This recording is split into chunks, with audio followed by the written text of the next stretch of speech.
Xocalı soyqırımı nəticəsində 62 uşaq, 106-sı qadın, 70-i qoca və qarı olmaqla 613 Xocalı sakini qətlə yetirildi.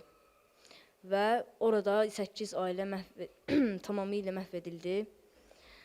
25 uşaq hər iki valideynini və 130 uşaq isə valideynlərindən birini itirdi. Düşmən güllələrindən 76-sı uşaq olmaqla 487 nəfər yaralandı. 1275 nəfər əsir götürüldü. Və bu əsirlərdən 150 nəfəri, o cümlədən 68 nəfəri qadın və 26-sı uşaq olmaqla onların taleyi bu günədək məlum deyil. Neçənci ildə baş verib Xocalı faciəsi? 1993-cü il 26 fevralda baş verib. Neçə il ötür? 34 il ötür. Xocalının müdafiəsi zamanı Azərbaycan 7 milli qəhrəmanı iştirak etmişdir.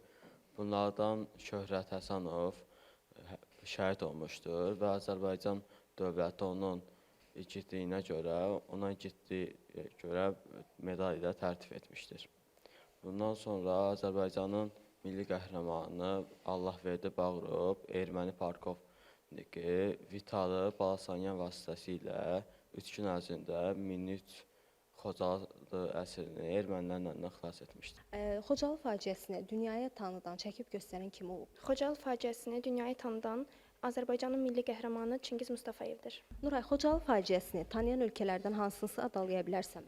Pakistan, Sudan, Meksika, Kolombiya, Çexiya, Bosniya, Hersegovina, Çipudu, Peru, Panama, İordaniya, Rumeniya və Şotlandiya, Pakistan, Sudan, Honduras və Amerikanın 22 ştatı. İndiki vaxt Xocalı işğaldan azaddır və indi Xocalının sakinləri yenidən öz evlərinə qayıdırlar və bu zaman orada məktəblər fəaliyyət göstərir və şagirdlər dərslərini oxuyurlar.